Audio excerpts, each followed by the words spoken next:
Nag-aalala si Azura na baka tuluyang layuan si Indra ng mga tao dahil sa ugali niya. Lumapit si Taiza kay Azura at sinabing gusto niyang ipaputol ang ilang puno para gawing shortcut papunta sa bukid, kunwari para sa nanay niya. Pero ang totoo, bola lang pala yun. Kalaunan, nahuli si Taiza at tinali. Si Indra, galit, sinabing mali ang ginawa niya dahil pinaputol ang mga puno nang walang paalam sa iba. Si Azura, sinabihan na masyado siyang naniwala agad. Umamin si Taiza na gusto niya lang sana makagawa ng daan para makakuha ng gamot para sa nanay niya. Tinanong siya ni Azura kung bakit hindi siya nagsabi agad, pwede naman sana niyang gamitan ng ninshu para pagalingin ang nanay niya. Pero sinabi ni Taiza na galit ang nanay niya sa ninshu. Dahil nadala lang si Azura sa panloloko, hindi siya paparusahan ni Indra. Pumagitna si Hag-Oromo at sinabing masyado nang mahigpit si Indra, lahat naman nagkakamali. Pero ayaw pa rin paawat si Indra. Para sa kanya, dapat parusahan ng mali para hindi tularan. Kinagabihan, pinatakas ni Azura si Taiza. Pero nahuli sila ni Indra. Pinagalitan niya si Azura at tinalo pa siya. Sa malayo, pinapanood lang sila ni Hag-Oromo. Sa anibersaryo ng pagkamatay ni Shiro, nag-usap sina Azura at Hag-Oromo tungkol kay Indra sa mata niya at kung gaano sila kaiba. Dumating ang araw na kailangang mamili ni Hag-Oromo ng magiging kapalit niya bilang leader ng ninshu. Binigyan niya ng scroll sina Indra at Azura, may kanya-kanyang lokasyon na wasak pa rin dahil sa labanan kontra Ten Tails. Sabi ni Hag-Oromo, pumunta sila sa lugar na nakasulat sa scroll nila at ayusin ang problema doon. Pipiliin niya ang susunod na leader batay sa resulta. Naguluhan si Azura sa desisyon ni Hag-Oromo, wala siyang tiwala sa galing niya at ayaw rin naman niyang maging leader. Mas gusto niya lang suportahan si Indra. Habang umaalis ang dalawa, pinag-uusapan sila ni Hag-Oromo at Gam Amaro. Habang nasa daan, napansin ni Azura na sinusundan siya ni Taiza. Sabi ni Taiza, nang malaman ng nanay niya ang ginawa ni Azura, siya na mismo ang nagsabing sumama siya at tumulong sa misyon ni Azura. Naglakbay sila papunta sa dating pwesto ng Godfrey at may nadaan ng village. Bigla silang inatake ng mga taga roon, takot kasi ang mga tao na baka magnanakaw sila. Habang umiiwas sa isang atake, may isa sa mga taga-village na nasaktan ng kapwa niya. Pinagaling ito ni Azura gamit ang ninshu. Dahil doon, tinanggap sila sa village. Kinaumagahan, nagtaka sina Azura at Taiza kung bakit hindi sila pinapayagang puntahan ang lugar kung saan nararamdaman ni Azura ang chakra ng Godfrey. Nilapitan sila ng babaeng pinagaling ni Azura, si Kana, at hiniling na pagalingin ang nanay niya. Naramdaman ni Azura na may kakaibang lakas na chakra na nakakabit sa nanay ni Kana pero hindi niya ito magamot. Si Taiza naman, nakakita ng mga libingan ng mga taong namatay sa parehong sakit. Nagdesisyon si Azura na puntahan ng dating Godfrey. Tumulong si Taiza at si Kana sa kanya. Naglakad silang tatlo papasok sa isang kuweba sa ilalim ng mga ugat ng Godfrey. Nararamdaman ni Azura na parang may nagre-react sa chakra niya sa lugar. Narealize niya na yung dagta ng Godfrey ang nagpapasakit sa mga tao. Yung dagta, parang pataba sa lupa, pero pag kinain ng tao yung mga tanim na tumubo roon, naiipon sa katawan nila yung lason. Duda sina Azura at Taiza na alam ng matandang pinuno ng village ang totoo, kasi binabantayan yung lugar. Kinausap nila ni Kana ang elder at inexplain ni Azura na pinadala siya para ayusin ang problema. Ikwento ng elders kung gaano kahirap ang buhay nila dati, taon-taon tagtuyot. At ang daming namatay sa gutom. Sabi ni Kana, ayos lang sa kanya kahit ganun ang lugar, basta buhay sila. Pero sinabi ni Azura sa buong village kung gaano kapeligro ang Godfrey. Biglang nagalit sa kanya ang mga villagers nang malaman nilang taga-ninshu siya. Habang nag-uusap sina Hag-Oromo at Gam Amaro, nalaman nilang parehong problema rin pala ang kinaharap ni Indra sa pinuntahan niyang village. Sa side ni Indra, sigurado siyang hindi magkakasundo ang mga villagers kahit anong mangyari. Naalala ni Azura yung mga sinabi ni Hag-Oromo, kaya nagdesisyon siyang tulungan ang village nang hindi sinisira ang Godfrey. Kahit paabutin siya ng taon. Nakabalik na si Indra mula sa misyon niya. Nahuli naman ni Kana sina Azura at Taiza na naguhukay ng balon. Sabi ni Hag-Oromo, hihintayin muna niya si Azura bago siya pumili ng tagapagmana. Nagkita ulit sina Indra at Black Zetsu na patuloy pa rin siyang iniimpluwensyahan.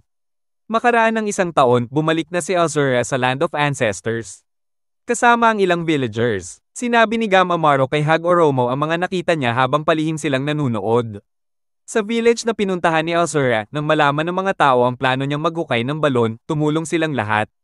Tinuruan din sila ni Azura ng ninshu. Dahil sa teamwork, nakahanap sila ng tubig.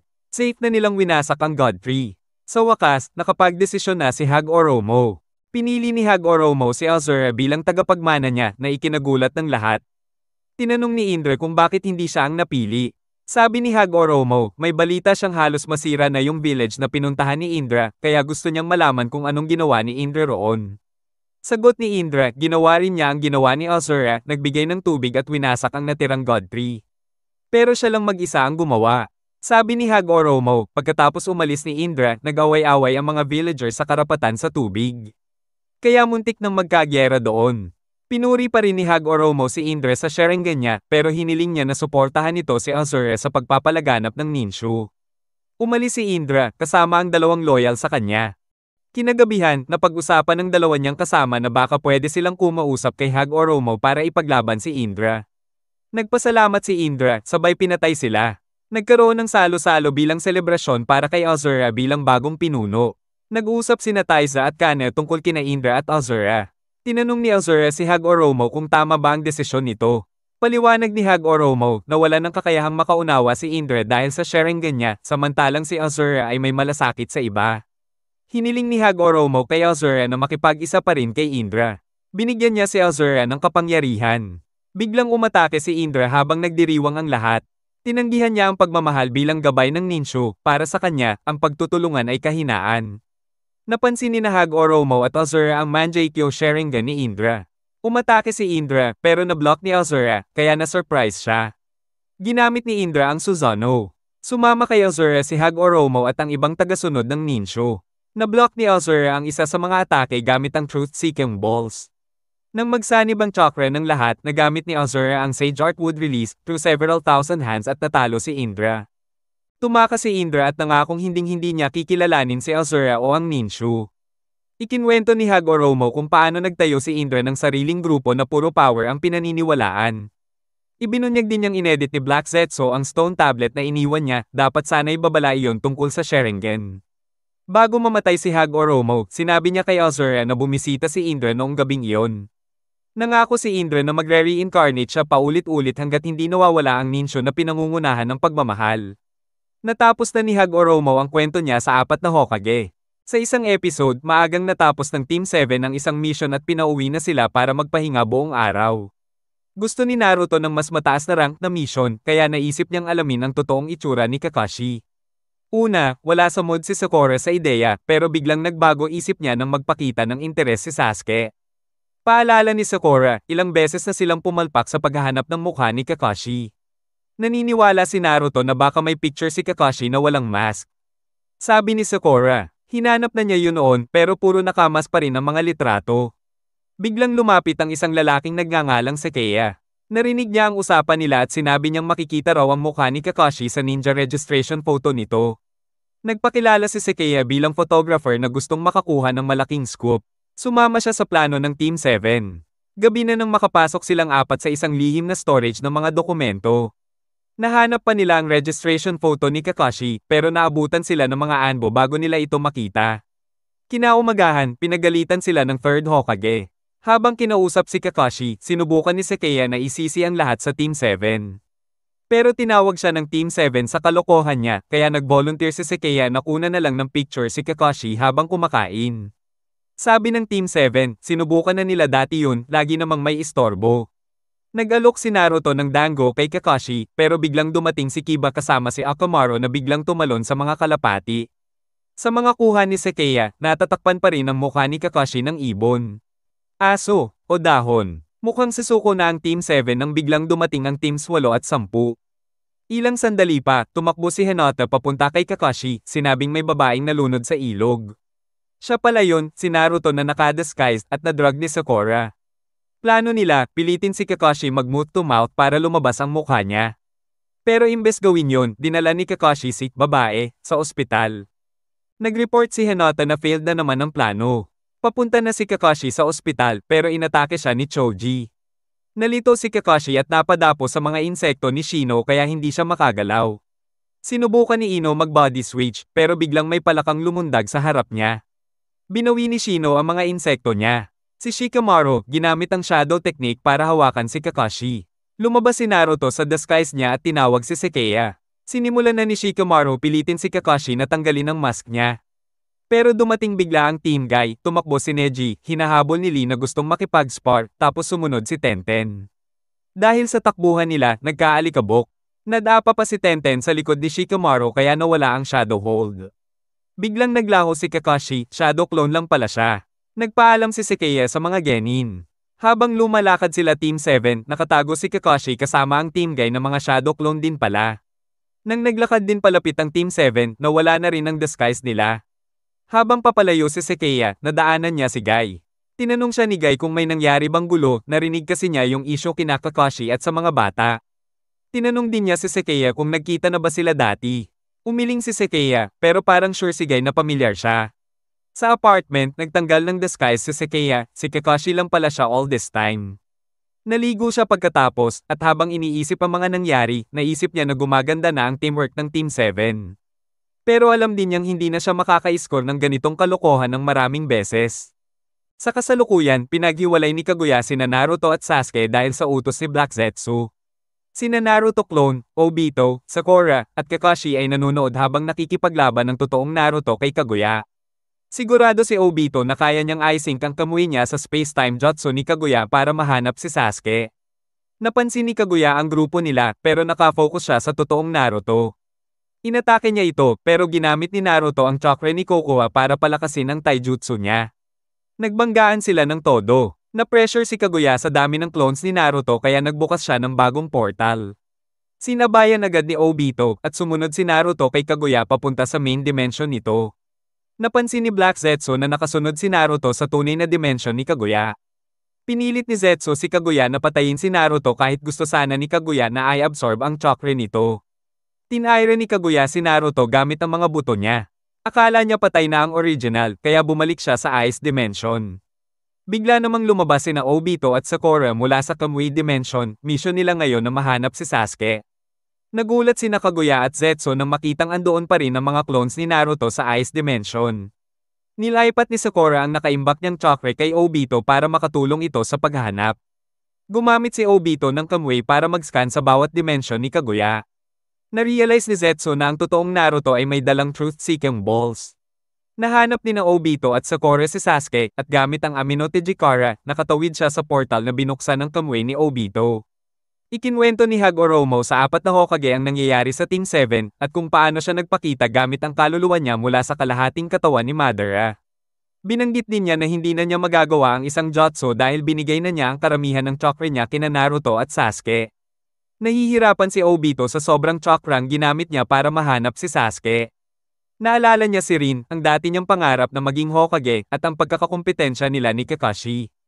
Pero focus pa rin siya na mabuo ulit ang grupo nila. Sina Kaguya at Black Zetsu, inatake ang Naruto na may truth-seeking ball sa likod at maraming shadow clones ang nagpoprotekta rito. Naiisip ni Kakashi na wala siyang silbi sa laban. Dumating ulit si Obito kasama sina Sakura at Sasuke. Nahuli ni Kaguya si Naruto gamit ang buhok niya at tinaira ito, pero clone lang pala na ipasa na ng tunay na Naruto ang truth-seeking balls. Nagpalit si Kaguya ng dimension sa sobrang bigat ng gravity, kaya lahat sila, pati siya, bumagsak sa lupa. Binanata niya ng mga buto, pero pumalpak dahil sa gravity. Sa pangalawang tira niya, sinanay na niya ang anggulo. Tumalon sina Obito at Kakashi para saluhin ang attack habang naaalala si Rin.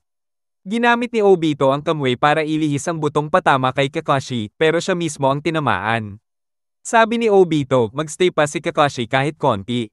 Tinanong ni Kakashi si Obito kung bakit siya nagsakripisyo kahit kailangan pa siya sa laban. Pero sabi ni Obito, mag-focus na lang siya sa kalaban. Sabi pa niya, kailangan mabuhay si Kakashi para suportahan ang bagong henerasyon ng mga ninja. Sina Naruto, Sakura, at Sasuke ang future, kaya mahalaga sila. Nagdesisyon si Kaguya na bumalik sa una niyang dimension para mag-recharge ng chakra. Tinry ni Naruto gamitin ang powers niya para iligtas si Obito pero binara sila ni Black Zetsu, pinagtatawanan si Naruto at sinabing sayang lang ang buhay ni Obito. Umamin si Obito na may point si Zetsu pero imbes na maapektuhan, mas lalo lang nagalit si Naruto. Nung na-realize ni Sasuke na gumagana na ulit ang power ng dojutsu niya, agad siyang umatake kay Kaguya. Napilitan si Kaguya na mag-shift ulit ng dimension para makatakas. Sabi ni Sasuke, siya naman ang distraction ngayon, kaya sumugod siya gamit ang buong lakas ng complete body, Susanoo. Habang abala si Kaguya, binigay ni Obito ang huling salita niya kina Kakashi at Naruto. Nagpasalamat siya kasi naalala ulit niya kung sino talaga siya dati. Bago siya tuluyang maglaho, sinabi niyang maging Hokage si Naruto. Unti-unting naging abo si Obito. Pinagtawanan siya ni Black Zetsu, tinawag siyang ipis kasi ang tagal bago namatay. Pero galit na si Naruto, kaya sabi niya, dahil gusto rin maging Hokage si Obito noon, astig siya para kay Naruto. Bigla siyang lumipad pataas ng sobrang bilis at gamit ang chakra arm niya, pinutol niya ang kaliwang braso ni Kaguya. Sa kabilang buhay, nakita ni Obito si Rin. Sabi ni Rin, matagal na siyang nanunood kay Obito. At nagkaayos din silang dalawa sa wakas. Pinutol ni Naruto ang koneksyon ni Black Zetsu kay Kaguya dahil binastos nito si Obito at pinatigil niya ito sa paggalaw. Naiiyak si Kakashi sa pagkawalang silbi niya at naalala lahat ng palpak niya sa buhay. Samantala, sa kabilang mundo, sinabi ni Obito kay Rin na maghintay pa ng kaunti dahil gusto pa niyang tumulong kay Kakashi. Biglang tumaas ang chakra ni Obito mula sa abo niya at bumalot kay Kakashi. Nagka-reunion sila sa saglit na panahon. Paalala ni Obito, huwag na huwag pa siyang susundan ni Kakashi sa kabilang buhay at binigyan pa siya ng early promotion gift bilang susunod na Hokage. Tinapon ni Kaguya si Sasuke palayo. Sumugod si Naruto gamit ang powered up na Rasen Shuriken. Dahil sa attack, nag-transform si Kaguya into a chaotic-tailed beast form. Kumakawi-kaway na yung malalaking kamay ng beast at muntik na tamaan si Sakura pero nasagip siya ni Kakashi gamit ang Susanoo niya. Sumali na si Kakashi sa bakbakan. Bumalik si Kaguya dala-dala ang isang dambuhalang truth-seeking ball. Habang nakaharap siya ng Team 7, ginamit ni Kakashi ang bagong skills niya. Hinarap ni Naruto, kasama ang clone na naka-disguised si Kaguya. Nung inatake sila ni Black Zetsu, ni-warp ni Kakashi palayo yung attack. Biglang nag-swap si Sasuke sa clone, sabay suntok ni Sakura kay Kaguya. Sinabi ni Sakura na huwag siyang i-underestimate dahil pareho silang babae. Naalala ni Kakashi nung unang beses niyang nakilala sina Naruto, Sasuke, at Sakura. Tapos sabay hinawakan ni Naruto at Sasuke si Kaguya para tuluyang masil.